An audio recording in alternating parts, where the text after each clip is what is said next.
Ko jūs par šo domājat, ko jau pēc maza brītiņa jums izlasīšu?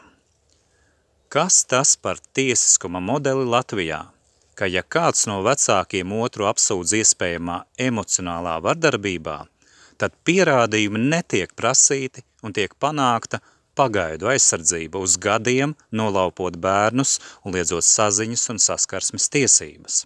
Kas ir šī tiesiskuma modeļa autori, vai kāds var norādīt viņu vārdu uzvārdu?